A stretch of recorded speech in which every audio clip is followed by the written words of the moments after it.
बात को गौर कीजिएगा, जब आदमी जनाजे के पीछे जाता है तो क्या वाह वाह करता है, तालियां बजाता है, शोर करता है।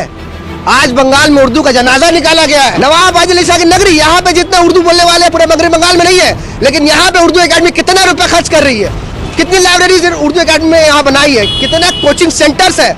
इसके बारे में सवाल करें, क्या जवाब है उनके पास? जो आपको जो पैसा मिल रहा है ना, वो आपके अपनी जायदाद का नहीं है, वो गवर्नमेंट दे रही है कि उर्दू वालों की तरक्की के लिए, पब्लिक का पैसा। और आप जाकर वहाँ पे सिर्फ वाहवाही, तालियां बटोरना, ये करना वो करना, इससे कौम का भला नहीं होगा। ये सिर्फ धोखाबाजी हो रहा है और कुछ नहीं। सिर्फ मुशायरा, वाहवाही, तालियां बजाओ, खुशियां मनाओ। नहीं भाई, हम लोग जनाजे में हम लोग किसी की मौत का खुशी नहीं मनाते।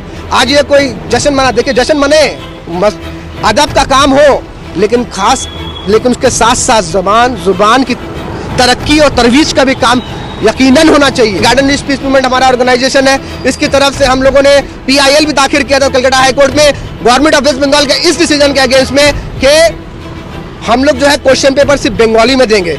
हमारा सवाल था कि उर्दू वाले कहाँ जाएंगे। WBCS में भी हमारा सवाल था।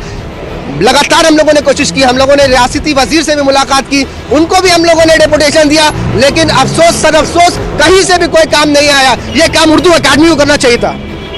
जो काम आज हम लोग कर रहे हैं, किया हम लोग 2017 से, हम लोगों के तंजीम ने किया, हमारे मेंबर्स ने किया, ये काम उर्दू एकेडमी को करना चाहिए था। सबसे पहले शुरुआत 2017 में सबसे पहले गार्डन रिच पीस मूवमेंट ने इसकी शुरुआत की थी। इस नाइंसाफी का जब मगरबी बंगाल हुकूमत की तरफ से ये नोटिफिकेशन आया था पुलिस का कि कांस्टेबल में जो क्वेश्चन पेपर है वो सिर्फ और सिर्फ बंगाली जबान में और नेपाली जबान में आएगा। हम लोगों ने उसी वक्त महसूस कर लिया था कि आज ये कांस्टेबल में इम्प्लीमेंट कर रहा है, कल जाके तमाम जितने भी मुलाजमत की जितने भी एग्जामिनात होते हैं, इम्तहानात में, सब में इन लोग इम्प्लीमेंट कर देगा कि बंगाली में आएगा।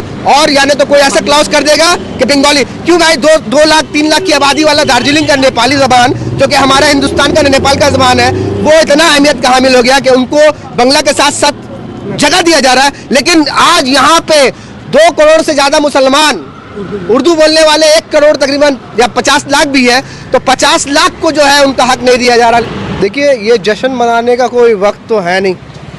पहली बात, अगर हम देखिए अभी जो है मुशायरा होने वाला सुना, इलाकों से जो है बसों का इंतज़ाम किया गया जाने के लिए, और वहाँ जाके मुशायरे में हम लोग क्या करेंगे? हर साल क्या करते हैं? वाह वाह वाह वाह वाहवाही करेंगे, बहुत उम्दा, बहुत आला। देखिए, आप एक बात को गौर कीजिएगा, जब आदमी जनाजे के पीछे जाता है तो क्या वाह वाह करता है, तालियां बजाता है, शोर करता है। आज बंगाल में उर्दू का जनाजा निकाला गया है। किस तरीके से आपने मुलाजमत का दरवाज़ा, सरकारी मुलाजमत का दरवाज़ा पूरी तरीके से उर्दू बोलने वालों के लिए, हिंदी बोलने वालों के लिए बंद कर दिया है। ख़ास तौर पर WBCS का जो एग्ज़ाम होता है, जिसमें 300 नंबर्स का जो इम्प्लीमेंट कर दिया है, ये बहुत ही उर्दू वालों के साथ नाइंसाफ़ी है। और जनाजा जो है उसके पीछे कोई वाह वाह नहीं करता। आज उर्दू जो है, उर्दू को जो उनको मिलना चाहिए, तो उर्दू वालों को उनको हक बिल्कुल नहीं, उनसे छीना गया। CPM के टाइम में भी WBCS का एग्ज़ाम होता रहा, अभी TMC के टाइम में भी इतने साल तक होता रहा। अचानक क्या मजबूरी आ गई, क्या उनको जो है सियासी सूझ गई कि उन्होंने WBCS एग्ज़ाम में बंगाली को इम्प्लीमेंट कर दिया और उर्दू वालों को नाअहल करार दिया। नाअहल इस वजह से क्योंकि अगर आप 10 लेवल का क्वेश्चन पेपर देते हैं 300 नंबर का, तो इट्स इम्पॉसिबल कि कोई भी उर्दू वाला उसको क्रैक कर ले। हम इसके बंगाली को इम्प्लीमेंट करने के अगेंस्ट में बिल्कुल भी नहीं है। आप करें, लेकिन हर चीज़ का एक तरीका होता है। आप 10 साल का वक्त दें और क्लास 1 से इम्प्लीमेंट करें। हम लोगों ने सबसे पहले शुरुआत 2017 में सबसे पहले गार्डन रिच पीस मूवमेंट ने इसकी शुरुआत की थी। इस नाइंसाफी का जब मगरबी बंगाल हुकूमत की तरफ से ये नोटिफिकेशन आया था पुलिस का कि कांस्टेबल में जो क्वेश्चन पेपर है वो सिर्फ और सिर्फ बंगाली जबान में और नेपाली जबान में आएगा, तो हमारा ये सवाल था। हम लोगों ने police recruitment board salt lake में जाकर एक लेटर दिया। हमने सवाल किया कि उर्दू वालों ने क्या बिगाड़ा है, क्यों इंग्लिश में क्वेश्चन पेपर। हमने ये भी डिमांड नहीं किया कि आप उर्दू में पेपर दीजिए। हम ये डिमांड किया कि आप जो है इंग्लिश में पेपर दीजिए ताकि उर्दू मीडियम के तलबा भी बैठ सके, लेकिन हमें हमारी बात को नज़रअंदाज किया गया। उसके बाद हम लोगों ने उसी वक्त महसूस कर लिया था कि आज ये कांस्टेबल में इम्प्लीमेंट कर रहा है, कल जाके तमाम जितने भी मुलाजमत की जितने भी एग्जामिनात होते हैं इम्तहानात में, सब में इन लोग इम्प्लीमेंट कर देगा कि बंगाली में आएगा, और यानी तो कोई ऐसा क्लॉज कर देगा कि बंगाली। क्यों भाई, 2 लाख 3 लाख की आबादी वाला दार्जिलिंग का नेपाली ज़बान, जो कि हमारा हिंदुस्तान का नेपाल का ज़बान है, वो इतना अहमियत का हामिल हो गया कि उनको बंगला के साथ साथ जगह दिया जा रहा है। लेकिन आज यहाँ पे 2 करोड़ से ज़्यादा मुसलमान उर्दू बोलने वाले 1 करोड़ तकरीबन या 50 लाख भी है, तो 50 लाख को जो है उनका हक नहीं दिया जा रहा, लेकिन 2 लाख को जो है उनको तरजीह दी जा रही है। हम इसके खिलाफ नहीं है कि नेपाली में ना दिया जाए, आप उर्दू में भी दीजिए, नेपाली में भी दीजिए, लेकिन देखिए नाइंसाफ़ी को हम लोग बर्दाश्त बिल्कुल भी नहीं करते। पूरे बंगाल की आवाम इसको नकारती है। हम लोगों ने अपने ऑर्गेनाइजेशन की तरफ से, गार्डन रिच पीस मूवमेंट हमारा ऑर्गेनाइजेशन है, इसकी तरफ से हम लोगों ने PIL भी दाखिल किया था कलकत्ता हाई कोर्ट में गवर्नमेंट ऑफ वेस्ट बंगाल के इस डिसीजन के अगेंस्ट में कि हम लोग जो है क्वेश्चन पेपर सिर्फ बंगाली में देंगे। हमारा सवाल था कि उर्दू वाले कहाँ जाएंगे। WBCS में भी हमारा सवाल था। लगातार हम लोगों ने कोशिश की, हम लोगों ने रियासती वजीर से भी मुलाकात की, उनको भी हम लोगों ने डेपुटेशन दिया, लेकिन अफसोस सद अफसोस कहीं से भी कोई काम नहीं आया। ये काम उर्दू अकादमी को करना चाहिए था।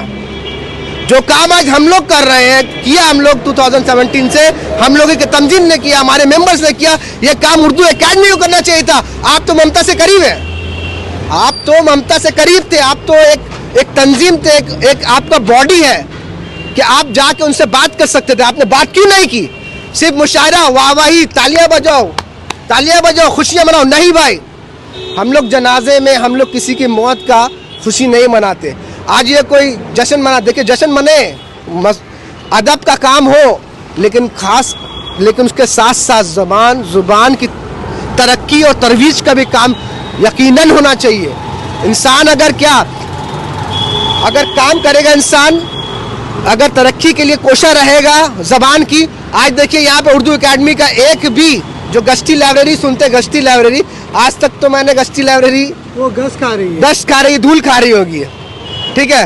कोई भी एक्टिविटी यहाँ पे उर्दू एकेडमी का बता दीजिए, जबकि सबसे बड़ी उर्दू आबादी का इलाका है जहाँ आप खड़े हुए। पूरे मगरबी बंगाल में इससे ज़्यादा उर्दू बोलने वाली आबादी कहीं नहीं रहती। लेकिन ये गार्डन मटिया बुरुज, नवाब आदिल ईसा की नगरी, यहाँ पे जितना उर्दू बोलने वाले पूरे मगरबी बंगाल में नहीं है, लेकिन यहाँ पे उर्दू एकेडमी कितना रुपया खर्च कर रही है, कितनी लाइब्रेरीज उर्दू एकेडमी में यहाँ बनाई है, कितना कोचिंग सेंटर्स है।